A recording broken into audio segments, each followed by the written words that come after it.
Job resign ചെയ്തിട്ട് ഇന്നേക്ക് 2 ആഴ്ച കഴിഞ്ഞു. ഹെൽത്ത് ഇഷ്യൂ ഉള്ളത് കാരണം ഇനി അടുത്തെങ്ങും വീട് വിട്ടുള്ള ജോബിന് പോകാൻ പറ്റില്ലെന്ന് ഉറപ്പായി. ഇന്നും ഡോക്ടറിനെ കാണിച്ചു. അതിനുള്ള മരുന്ന് കഴിപ്പാണിത്. ഇനി ഇവിടെയെങ്ങാനും ജോബ് നോക്കാമെന്ന് വെച്ചാൽ അതിനും കുറച്ച് ടൈം എടുക്കും. ഓൾറെഡി നമ്മളൊരു ക്ലോത്തിങ് പേജ് സ്റ്റാർട്ട് ചെയ്തിരുന്നു. അതിൻ്റെ ഡിസൈനൊക്കെ ബുക്ക് എടുത്ത് ഇങ്ങനെ ജസ്റ്റ് സ്കെച്ച് ചെയ്തിടാറുണ്ട്. അങ്ങനെ ഇരിക്കുകയാണ് ഒരു ഐഡിയ വന്നത്, ഒരു ഫുഡ് കാർട്ട് പോലൊരു ബിസിനസ് ചെയ്താലോ എന്ന്.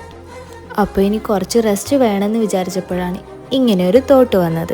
പിന്നെ ഇടയ്ക്കിടയ്ക്ക് പെയിൻ ഒന്ന് വരും, അപ്പോൾ ചെറുതായൊന്ന് കരയും. അതിൻ്റെയാണ് കേട്ടോ ഈ കണ്ണൊക്കെ ഇങ്ങനെ ഇരിക്കണേ.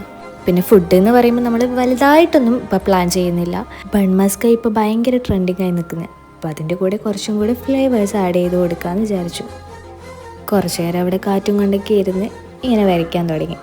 വരയ്ക്കുന്ന കണ്ടാൽ തോന്നും ഭയങ്കര എന്തോ സംഭവം വരയ്ക്കുകയാണെന്ന്. അതിന് കൊടുക്കേണ്ട നെയിമിൻ്റെ ഒരു ഔട്ട്ലൈൻ വരയ്ക്കുകയായിരുന്നു. ചായ സ്റ്റോറി എന്നാണ് അതിന് പേരിട്ടിരിക്കുന്നത്. അപ്പോൾ ഇനി പാർട്ട് 2 കാണാം.